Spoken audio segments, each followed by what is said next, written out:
Hello everyone, this is Abhishek Narayan Chauhan and you are watching me on Narayan institute. मेरे friends, आज की class में लोग सीखने वाले हैं इंटरोगेटिव सेंटेंस को हम लोग कैसे ट्रांसलेट करें, किसके प्रेजेंट इंडेफिनिट टेंस की। दोस्तों, इससे पहले वाली क्लास में हम लोगों ने देखा है कि कैसे हम अफर्मेटिव सेंटेंस, नेगेटिव सेंटेंस और एरो ऑफ फ्रीक्वेंसी को कैसे ट्रांसलेट करते हैं, कैसे चेंज करते हैं। ठीक है, आज की क्लास में इंटरोगेटिव सेंटेंस से रिलेटेड हमारे सारे डाउट्स, सारे कंफ्यूजन क्लियर होने वाले हैं। तो प्लीज वीडियो के तक बने रहें ताकि सारे कंफ्यूजन, सारे डाउट खत्म हो जाए। और अगर आपको वीडियो पसंद है तो प्लीज़ वीडियो को लाइक करना, चैनल पर नए तो चैनल को सब्सक्राइब जरूर करना, क्योंकि चैनल को सब्सक्राइब करके ही आप यूपी बोर्ड के टॉपर बन सकते हैं। दोस्तों, इंटरोगेटिव सेंटेंस यानी प्रश्नवाचक वाक्य, ठीक है, इसमें 3-4 रूल हम पढ़ेंगे, बहुत ही डिटेल में पढ़ेंगे, थोड़ा डिफिकल्ट है, तो प्लीज़ दोनों कानों को खुला रखें और दिमाग में डायरेक्ट एंट्री करिए। ऐसा नहीं कि एक कान से सुने दूसरे कान से निकालें, ठीक है। तो बहुत ही ध्यान से वीडियो को देखें। आइए हम लोग समझते हैं अपने इंटरोगेटिव सेंटेंस को। आइए समझते हैं। माय डियर फ्रेंड्स, हमारा रूल नंबर फर्स्ट क्या कह रहा है? जिन प्रश्नवाचक वाक्यों के आरंभ में क्या हो उनकी अंग्रेजी बनाने में पहले डू डज यानी हेल्पिंग वर्ब का प्रयोग करते हैं, फिर सब्जेक्ट और उसके बाद वर्ब की फर्स्ट फॉर्म का प्रयोग करते हैं। इंटरोगेटिव सेंटेंस मतलब होता है प्रश्नसूचक वाक्य। प्रश्नसूचक वाक्य बनते कैसे हैं? ये किसी क्वेश्चन पूछने का बोध करते हैं, जैसे तुम कहाँ जा रहे हो, तुम क्या कर रहे हो, तुम यहाँ क्यों बैठे हुए हो। यानी जब आप किसी चीज से कथनात्मक वाक्य में पूछने का कार्य होने लगता है तब वह आपका इंटरोगेटिव सेंटेंस हो जाता है। यहाँ पर देखिए, रूल नंबर फर्स्ट मैंने आपको बता ही दिया है, फिर भी मैं आपको डिटेल समझाना चाहूंगा कि जब क्या से शुरुआत हो हिंदी वाक्य की, तो हम हेल्पिंग वर्ब की शुरुआत से यानी हेल्पिंग वर्ब से सेंटेंस की शुरुआत करते हैं, इंग्लिश वाला। और अगर क्वेश्चन वर्ड बीच में आए तो हम बीच वाले को सबसे आगे ले आते हैं। बहुत ही डिटेल समझेंगे, आइए इसे समझते हैं। तो फिर से समझते हैं। यहाँ पर जिन प्रश्नवाचक वाक्यों के आरंभ में क्या हो उनकी अंग्रेजी बनाने में सबसे पहले हम डू या डज लिखते हैं। अब डू या डज का प्रयोग हम ही, शीट, सिंगुलर के साथ हम डज का प्रयोग करेंगे और आई बी यूज्ड प्लूरल सब्जेक्ट के साथ डू का प्रयोग करेंगे। फिर सब्जेक्ट लिखेंगे, उसके बाद वर्ब की फर्स्ट फॉर्म अप्लाई करके ऑब्जेक्ट लिखेंगे, लास्ट में क्वेश्चन मार्क लगाएंगे। ये देखिए हमारा हो जाता है structure do does plus subject plus be plus object. Okay, subject कैसे ढूंढना है, ऑब्जेक्ट कैसे ढूंढना मैंने आपको बता ही दिया है, फिर भी मैं आपको यहाँ बताऊंगा। अब यहाँ पर देखिए, क्या तुम अपना पता जानते हो? तो जानते हो हमारा क्या है? वो से पूछिए कौन जानते हो, ठीक है। कौन जानते हो भैया? तुम जानते हो, सब्जेक्ट हो गया। क्या जानते हो? अपना पता, ऑब्जेक्ट हो गया। सब्जेक्ट ऑब्जेक्ट वर्ब मिल गया। चाहिए क्या? सब्जेक्ट ऑब्जेक्ट वर्ब चाहिए। डू डज लगाना है सब्जेक्ट के अकॉर्डिंग, हमारा सब्जेक्ट है प्लूरल यानी यू, तो इसके साथ लग गया क्या? टू। तो सबसे पहले यहाँ पर लिखेंगे हम टू, अब लिखेंगे सब्जेक्ट यानी यू, ठीक है। अब लिखेंगे वर्ब की फर्स्ट फॉर्म, तो जानना का क्या हो जाएगा? नो, ठीक है। अब ऑब्जेक्ट अपना पता यानी योर एड्रेस, लास्ट में क्वेश्चन मार्क। ओके, सेकंड है, क्या वह प्रतिदिन सुबह टहलने जाता है? तो जाना, ठीक है। कौन जाता है? वह, सब्जेक्ट हो गया हमारा। कहाँ जाता है भैया? टहलने, तो हमारा इन्फिनेटिव हो गया। कब जाता है? प्रतिदिन सुबह, अदर वर्ड हो गया, इसमें ऑब्जेक्ट नहीं है। लेकिन यहाँ पर देखिए क्या लगा हुआ, दैट इज वाई हम इसकी शुरुआत करेंगे हेल्पिंग वर्ब से। तो वह यानी ही हमारा सिंगुलर है, तो इसके साथ लग जाएगा डज, ठीक है। तो डज ही, क्या हुआ? अब क्या? वर्ब की फर्स्ट फॉर्म, तो जाना का क्या हो जाएगा? गो, ठीक है। अब यस या यस नहीं लिखेंगे, सभी के साथ हम B1 का ही प्रयोग करेंगे, यानी डज ही गो, ठीक है। फॉर अ वॉक, यानी क्या हुआ? प्रतिदिन सुबह टहलने के लिए जाता है। अब प्रतिदिन सुबह का क्या लिखेंगे भैया? एवरी मॉर्निंग, लास्ट में क्वेश्चन मार्क।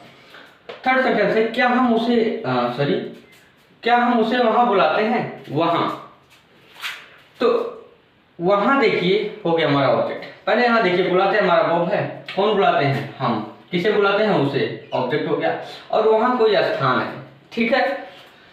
तो सबसे पहले लिखेंगे क्या? यहाँ पर लिख दिया बी, बी हमारा क्या? प्लूरल है, तो इसके साथ लग गया डू, तो डू बी, ठीक है। अब वर्ब की फर्स्ट फॉर्म यानी बुलाना क्या हो जाएगा? कॉल। किसे बुलाते हैं? ऑब्जेक्ट यानी him, do we call him, क्या हम उसे बुलाते हैं? अब कहाँ बुलाते हैं? स्थान बताइए ना, यानी डियर, डियर, ओके। तो अगर आपको इस प्रकार के सेंटेंस मिलते हैं, मैंने आपको स्ट्रिक्टली समझा दिया है, रूल भी बता दिया है, तो आप शुरुआत करेंगे सेंटेंस की हेल्पिंग वर्ब से। और ऐसा ही इसी टेंस में नहीं, सभी टेंसेस में हम लोग आगे पढ़ेंगे, बहुत ही डिटेल समझेंगे। तो इसका हेल्पिंग है डू और डज। डू का प्रयोग करते हैं I we use plural subject के साथ और डज का प्रयोग करते हैं he she it singular name के साथ। Clear my dear friends? आइए कर लेते हैं कुछ सेंटेंस की प्रैक्टिस। क्या राम और श्याम यह किताब पढ़ते हैं? डज नहीं, डू होगा, क्योंकि राम एंड श्याम दोनों सब्जेक्ट है इसमें, तो आपका सब्जेक्ट प्लूरल हो गया, यानी do Ram and Shyam read this book, last में क्वेश्चन मार्क। ओके। क्या तुम उसे अपमानित करते हो? Do you insult him? क्या तुम उसे यहां नहीं बुलाते हो? Do you not call him here? Okay. और क्या टीचर तुम्हें दंडित करते हैं?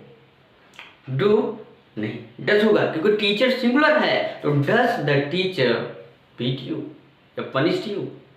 ओके। तो मेरे फ्रेंड्स ये थे कुछ सेंटेंसेस आपके रूल नंबर फर्स्ट से रिलेटेड। अब नेक्स्ट रूल को यानी सेकंड रूल को आइए समझते हैं बहुत ही डिटेल, जिसमें क्वेश्चन वर्ड जो होता है बीच में आ जाएगा। आइए समझते हैं। क्रांतिकारी साथियों में हमारा सेकंड रूल है, बहुत ही ध्यान से समझते हैं। ये सेकंड रूल है, जिन प्रश्नवाचक वाक्यों के बीच में क्वेश्चन वर्ड, ठीक है। अब कौन से क्वेश्चन वर्ड होंगे? क्वेश्चन वर्ड चाहे जो भी क्वेश्चन वर्ड हो, ठीक है। जैसे एग्जांपल देख लेते हैं, कब, कहां, कैसे, किसको, किसे, क्यों, क्या, कितनी दूर, कितनी देर, किसके साथ, किसके लिए आदि शब्द आया हो, ठीक है, आदि क्वेश्चन वर्ड आए हो, तो इनकी अंग्रेजी बनाने के लिए पहले क्वेश्चन वर्ड लिखते हैं, ये देखिए, ठीक है। फिर डू या डज लगाते हैं। अब ये डू या डज हमारे सब्जेक्ट के अकॉर्डिंग लगेगा। अगर हमारा सब्जेक्ट प्लूरल होगा तो डू लगेगा, अगर हमारा सब्जेक्ट सिंगुलर होगा तो डज लगेगा, राइट। फिर B1 आती है, यानी वर्ब की फर्स्ट फॉर्म आती है, उसके बाद में स्ट्रक्चर मैंने लिख दिया, फिर ऑब्जेक्ट लिखते हैं और लास्ट में क्वेश्चन मार्क जरूर लगाते हैं। अगर क्वेश्चन मार्क नहीं लगाएंगे तो हमारा सेंटेंस पूरा का पूरा वैसे गलत हो जाएगा। अब आइए करते हैं सेंटेंसेस को चेंज। यहाँ पर देखिए, तुम अपना पाठ कब याद करते हो? तो कब हमारा क्वेश्चन वर्ड मिल गया, तो इसे बिना कुछ सोचे समझे, ये बिना पूछे आपसे अंदर गया है, तो इसे बिना कुछ सोचे समझे इसकी जो पैर है ना, खींच कर बाहर लेकर आओ। तो यहाँ से उठाया, खींचकर यहाँ लेकर आया हम लोगों ने, पॉइंट। हाँ, लेकिन इनकी मीनिंग आपको याद करना होगा। कब का मतलब, यानी कब का मीनिंग हो जाता है व्हेन, कहाँ का व्हेयर, कैसे का हाउ, किसको का whom, क्यों का व्हाई, क्या का व्हाट, कितनी दूर हाउ फॉर, कितनी देर हाउ लॉन्ग, किसके साथ विथ whom, किसके लिए फॉर whom, ठीक है। तो आगे लाए हम लोग, तुम अपना पाठ कब याद करते हो, कब को आगे लाया। अब इसके बाद में क्या कह रहा है कि डू या डज लगाओ। तो हमारा सब्जेक्ट क्या है, याद करता है, कौन याद करता है? तुम। सब्जेक्ट हमारा यू, प्लूरल है, यानी यहाँ पर डू का प्रयोग होगा। फिर सब्जेक्ट लिखेंगे यहाँ पर यू, तो व्हेन डू यू। B1 याद करना क्या हो जाएगा, लर्न, ठीक है। When do you learn. अब क्या याद करते हो, ऑब्जेक्ट अपना पाठ, यानी योर लेसन। लास्ट में क्वेश्चन मार्क, यानी हंसिया जैसे बोलते हैं ना।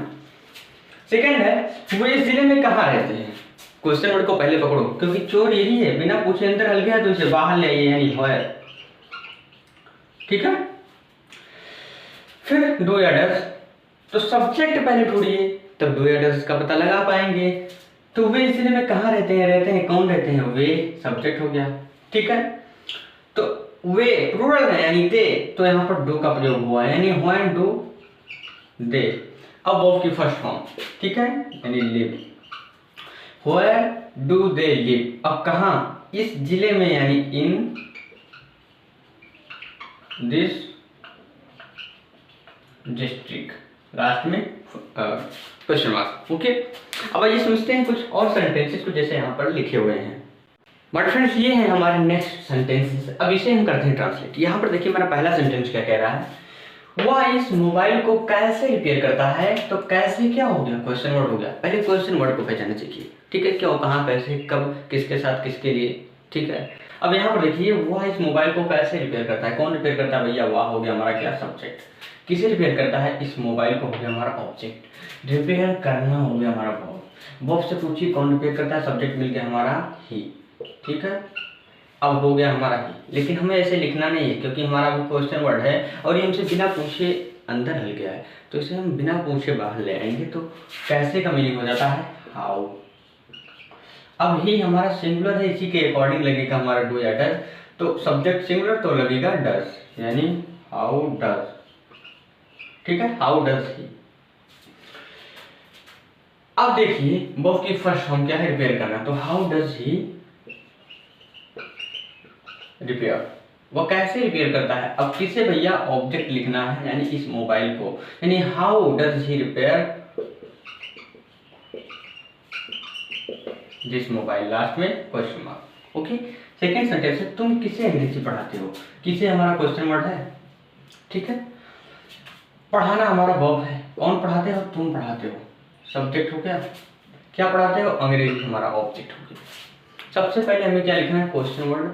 तो किसी का मीनिंग क्या हो गया, होम, ठीक है, होम। इसके बाद क्या लिखेंगे हम, क्वेश्चन वर्ड डू या डज। अब सब्जेक्ट हमारा क्या है, यू हमारा क्या है, प्लूरल, तो यहाँ पर लग गया डू, तो होम डू। अब लिखेंगे क्या, सब्जेक्ट, यहाँ पर देखिए। फिर B1, तो पढ़ाना का क्या हो जाएगा, टीच। अब क्या पढ़ाते हो, ऑब्जेक्ट यानी इंग्लिश, लास्ट में क्वेश्चन मार्क। फिफ्थ सेंटेंस है हमारा, अध्यापक हमें क्यों दंडित करते हैं। क्वेश्चन वर्ड को ढूंढिए, क्यों। सबसे पहले इसे आगे ले आइए, यानी व्हाई। दंडित करते हैं कौन, अध्यापक हो गया हमारे सब्जेक्ट, किसे, हमें हो गया हमारा ऑब्जेक्ट। सबसे पहले हमें सब्जेक्ट ऑब्जेक्ट को ढूंढ लेना है। अब देखिए क्वेश्चन वर्ड लिखा, डू या डज लिखना है। अब अध्यापक है सिंगुलर, इसीलिए यहाँ पर लग गया क्या, डज। तो व्हाई डज, अब क्या लिखेंगे, अध्यापक यानी टीचर, सब्जेक्ट है हमारे, तो व्हाई डज द टीचर, ठीक है। अब क्या लिखेंगे, वर्ब की फर्स्ट फॉर्म, तो दंडित करना का क्या हो जाएगा, पनिश।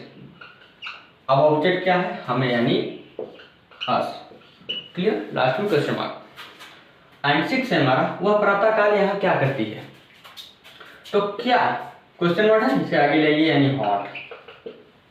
यही क्या जब आगे आता था तो हेल्पिंग वर्ब से शुरू होता था, लेकिन ये अगर यही क्या बीच में आ जाए तो हम क्या का मीनिंग लिखेंगे, यानी व्हाट आगे लाए।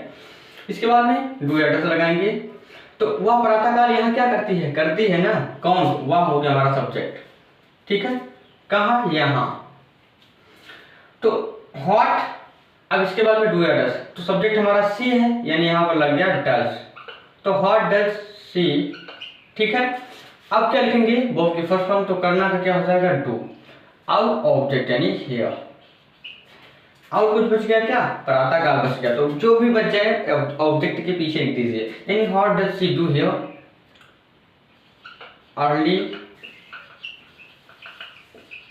मॉर्निंग, लास्ट में full question mark. Okay, last में क्वेश्चन मार्क। तो उम्मीद करता हूँ दोस्तों आप लोगों को काफी अच्छे से समझ में आ रहा होगा। अब आइए समझते हैं हम लोग अपने आगे के सेंटेंसेस को।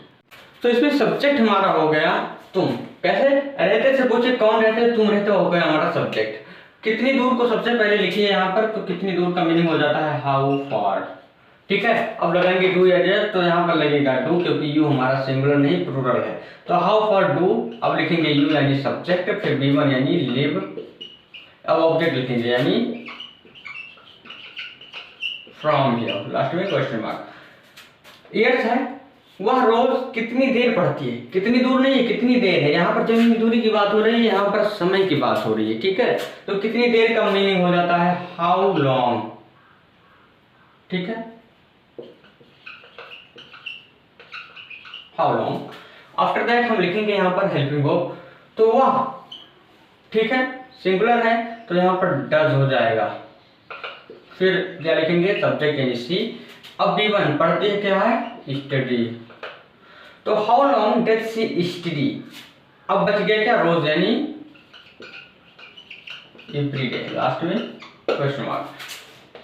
9th है हमारा, वे यहाँ किसके साथ आते हैं। तो किसके साथ को आगे ले, ये भैया हो जाता है विथ होम, किसके साथ की meaning.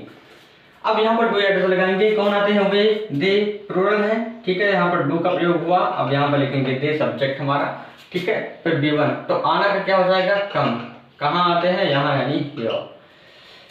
With whom do they come here. हमारा 10th सेंटेंस है, राधा यह चाय किसके लिए बनाती है, ठीक है। तो किसके लिए का मीनिंग हो जाता है भैया, फॉर होम। अब यह चाय किसके लिए बनाती है, कौन बनाती है भैया, राधा हो गया हमारा सब्जेक्ट। तो राधा सिंगुलर है, इसीलिए यहां पर प्रयोग करेंगे डज का, यानी फॉर होम डज राधा, ठीक है। क्या बनाना क्या हो जाएगा, मेक, यानी for home does Radha make, this T. Okay, last में क्वेश्चन मार्क।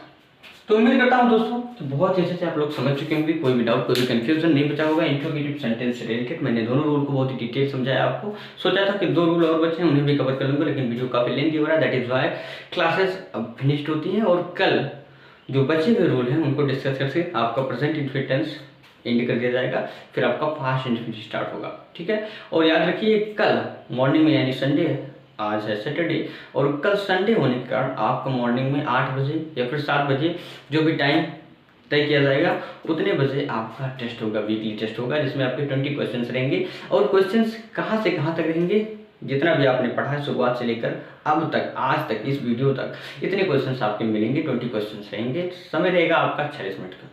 ठीक है, तो अपने आप को तैयार कर लें, प्रिपेयर कर लें और क्लासेस को दोबारा देख लें ताकि आप और अच्छे से समझ पाएँ। ठीक है, दोबारा देख लीजिए, आपका रिवीजन भी हो जाएगा और पीडीएफ नोट्स जहाँ तक पढ़ाया गया है अभी आपको प्रोवाइड कर दिया जाएगा। थोड़ा वेट करना पड़ेगा या हो सकता है प्रोवाइड कर दिया गया हो। ठीक है दोस्तों, तो मिलते हैं कल शाम 8 बजे एक नए वीडियो के साथ। लेकिन उससे पहले ध्यान रखें कि कल सुबह आपका टेस्ट है और आपको टेस्ट अटेंड करना है ताकि आप खुद अपना स्टेटस पता कर सकें कि आप किस स्तर पर हैं, on what level you are. Okay, तो हमारे फ्रेंड्स बहुत ही मेहनत के साथ पढ़ते हैं, बहुत ही जुनून के साथ पढ़ते रहें और आगे बढ़ते रहें हमारे साथ। आप मुझे 1 महीने दीजिए, 1 महीने में आपको लगने लगेगा कि हाँ आपके अंदर कुछ चेंजेस हो रहे हैं और इंग्लिश के प्रति जो आपका डर है, जो आपका फियर है, वो ऐसे खत्म हो जाएगा किसी को पता भी नहीं लगेगा। अभी आप लोग पढ़ते होंगे, डरते होंगे इंग्लिश पढ़ने के लिए।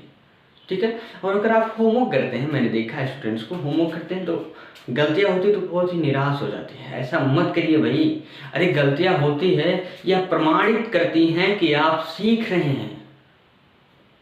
और अगर कोई गलती ही ना हो, आप हमेशा एकदम सही करते हैं तो यह प्रमाणित होता है कि आपने पहले ही सीख लिया या फिर आप सीखना नहीं चाह रहे हैं या फिर आपने चीटिंग की है। लेकिन अगर आपसे गलतियां हो रही है, दैट इज द यही प्रमाण है कि आप सीख रहे हैं। और गलतियां होती है इसका मतलब ये नहीं कि आप पीछे हो रहे हैं, नहीं, आप कुछ नया करने को ट्राई कर रहे हैं। तो गलतियां होती है तो निराश मत हुई। आप यहाँ गलतियां कर सकते हैं, लेकिन यही गलतियां जब बोर्ड एग्जाम में करेंगे तो क्या होगा बताइए। यहाँ आप गलतियां करेंगे, मैं सुधारूंगा, आई विल इम्प्रूव यू। ठीक, लेकिन बोर्ड एग्जाम में कोई सुधारने वाला नहीं है, वहाँ पर डायरेक्टली आपका नंबर माइनस होगा। और इसीलिए तो हम लोग यहाँ पर टेस्ट होमवर्क आपको देते हैं कि आपको वहाँ ये सारी मुसीबतें न झेलनी पड़े। तो बात को समझिए, ठीक है, जो कुछ भी हो रहा है आपके अच्छे के लिए हो रहा है। देखिए, शिक्षक और माता पिता ये आपको कभी गलत राय नहीं देते हैं, हमेशा आपके फ्यूचर के लिए कुछ अच्छा ही बताते हैं, कभी भी आप देख लीजिएगा। तो मिलते हैं दोस्तों कल शाम 8 बजे, लेकिन ध्यान रखिए कल मॉर्निंग में 8 बजे आपका टेस्ट है। ठीक है दोस्तों, और ये लीजिए बोर्ड पर आप लोगों का होमवर्क, प्लीज इन सेंटेंसेस को ट्रांसलेट करिए अच्छे से। ठीक है, तो मिलते हैं दोस्तों। वीडियो अगर पसंद आए तो प्लीज वीडियो को लाइक करें, चैनल पर नए प्लीज चैनल को सब्सक्राइब करें और एक बार कमेंट जरूर कर दें। सभी लोग, जितने भी लोग देख रहे हैं टॉपर्स बैच के, सभी लोग कमेंट करें कि यस मुझे समझ में आ गया।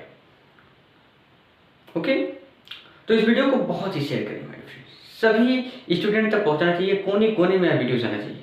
तो मिलते हैं कल शाम 8 बजे। सी यू टुमारो, गुड नाइट।